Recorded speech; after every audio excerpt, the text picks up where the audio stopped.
News head کے ناظرین السلام علیکم۔ نئی ویڈیو میں خوش آمدید۔ آج کی جو ویڈیو آپ سے دوستو شیئر کرنے جا رہے ہیں وہ سی پیک گوادر کے حوالے سے ہے۔ خبر کو تفصیل میں ڈسکس کرنے سے پہلے آپ ہمارے چینل نیوز ہیڈ کو لائک، شیئر اور سبسکرائب کر لیں۔ دوستو، برادر اسلامی ملک ترکی نے پاکستان کو خبردار کیا ہے کہ پاکستان ایران اور چین پر نظر رکھنے کے لیے اسرائیل کا یمن میں انٹیلیجنس مرکز قائم کرنے کا فیصلہ کیا ہے۔ اس سلسلے میں یو اے ای اور سعودی عرب نے یمن کے جزیرے سقورترا میں انٹیلیجنس سینئر قائم کرنے کی اجازت دے دی ہے۔ دوستو، یہ جزیرہ یمن کا تھا جس میں پہلے سعودی عرب کے حمایتی گروپ کی حکومت تھی۔ بعد میں متحدہ عرب امارات نے اس جزیرے پر قبضہ کر لیا۔ اسرائیل سی پیک کو نشانہ بنانا چاہتا ہے۔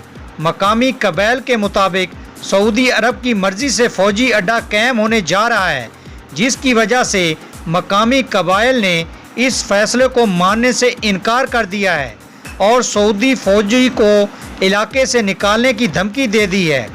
دوسری جانب متحدہ عرب امارات کو اسرائیلی خفیہ اداروں کا بیس کیمپ بنایا جائے گا۔ یو اے ای اور اسرائیل کا معاہدہ محض سفارتی تعلقات کی بحالی یا محض تسلیم کرنا نہیں، بلکہ گوادر پورٹ اور سی پیک کے خلاف یہ نیا کھیل کھیلا جا رہا ہے۔ پاکستان، چین، ایران کو شدید تحفظات ہیں۔ سینئر تجزیہ کار صابر شاکر نے اپنے تبصرے میں کہا کہ پاکستان نے سعودی عرب کے سامنے 4-6 باتیں رکھیں۔ Army chief general Qamar Javed Bajwa دورہ سعودی عرب سے واپس آ گئے ہیں۔ سعودی عرب سے متعلق وزیر اعظم عمران خان کا بھی اپنا موقف سامنے آ گیا ہے۔ آرمی چیف اور D G I S I کے دورے کچھ نتائج برآمد ہوئے ہیں۔ آرمی چیف اور D G I S I نے کافی وقت گزارا۔ ہر کوئی اپنا نقطہ نظر سے دیکھ رہے ہیں۔ انتہائی باوثوق ذرائع کا کہنا ہے کہ پاکستان کے لیے دورہ سعودی عرب مفید رہا۔ پاکستان اپنی بات پر قائم رہا اور اپنی بات منوائی۔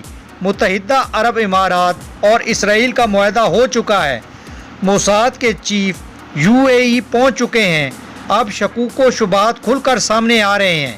دوستو، یو اے ای اور اسرائیل کا معاہدہ محض سفارتی تعلقات کی بحالی یا محض تسلیم کرنا نہیں، بلکہ یو اے ای اسرائیل کے خفیہ اداروں کا بیس کیمپ بنے گا۔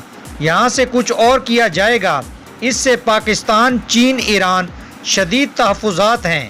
گوادر پورٹ اور سی پیک کے خلاف یہ نیا کھیل کھیلا جا رہا ہے۔ دوستو، یہ تھی اب تک کی بریکنگ نیوز سی پیک گوادر کے حوالے سے۔ ملتے ہیں نئی خبر میں نئی ڈیٹیل کے ساتھ، تب تک اللہ حافظ۔